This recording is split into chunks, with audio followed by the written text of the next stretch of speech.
Hey guys, what's up? We are actually in Branson. We're staying here on a vacation. We actually got here 2 days ago. I didn't have time. Excuse me. I didn't have time to make this video, so yeah, let's just jump right into it. I'll give you a quick tour of our room. It's right here, so let's jump into that. Okay, so here's our room, 3301, I guess. Yeah. Here's what it looks like when you first walk in. It's one bedroom, it's another bedroom, bathroom, main area. Okay, you guys gotta check out the view. Okay, let's put that ND filter on and I'll show you what we're seeing outside. Okay, well, yeah, we're outside. That's our view. Trees. It's really kind of disappointing. Yeah, that's like pretty much all we can see. All right, so yeah, let's just go ahead and hop right into the review. But yeah, with this variable ND, if I'm right here, if I go into a darker area, I think this is a little bit darker, I can do that. So I'm still lit nicely, and it just helps keep my settings a lot lower. And to, you know, so like my shutter's at 1/50th, so I'm still getting that nice motion blur, and it's not like without the ND filter, I would have to crank that shutter speed up and it wouldn't look as natural. And then my f-stop is at f3.5, the lowest it could go, so I can get that nice blurry background.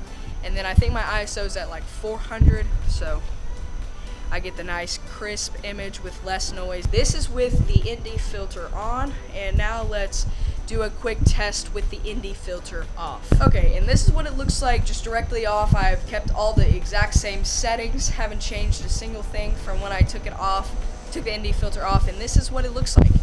It's very, very overexposed, very bright. So now let's adjust some settings and get me exposed correctly. And this is with the ND filter on. We have 1/50th of a shutter speed. We have f-stop of 3.5, ISO back up to 400. I feel like that's kind of the sweet spot for my camera. You're just gonna have to test out, see where the less noise in your image occurs, where you can get the best possible image with the ISO. I found that ISO 400 looks pretty nice on my camera, so that's what I like to keep it around if possible. And this ND filter actually makes that possible. All right, so now let's jump into some tests.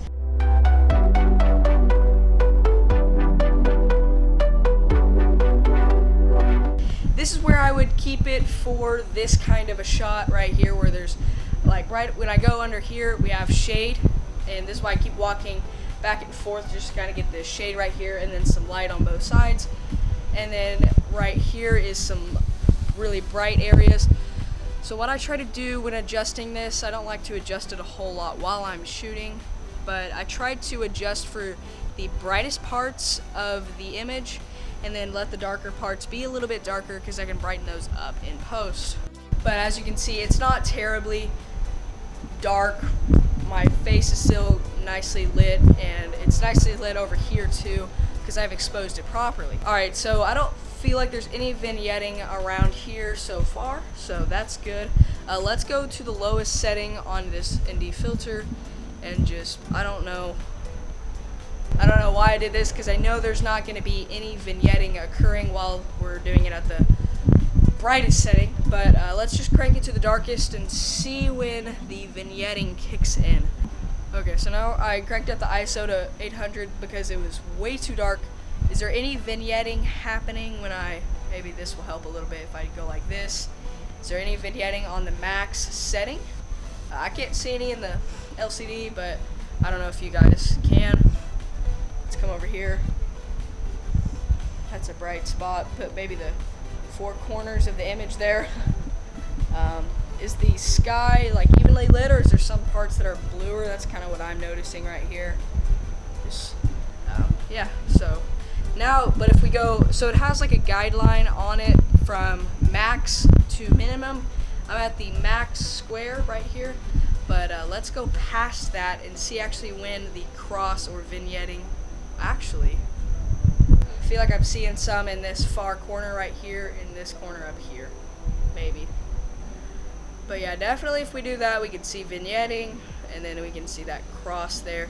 The lower you can stay on the ND filter, like not cranking it so high, or if it has a guideline like this, stay within that to get the best possible image and the most evenly lit scene. Okay, and that pretty much wraps it up for this video. I really hope you guys enjoyed it. If you did, go ahead and give it a thumbs up. If you're not already subscribed to the channel, go ahead and hit that subscribe button.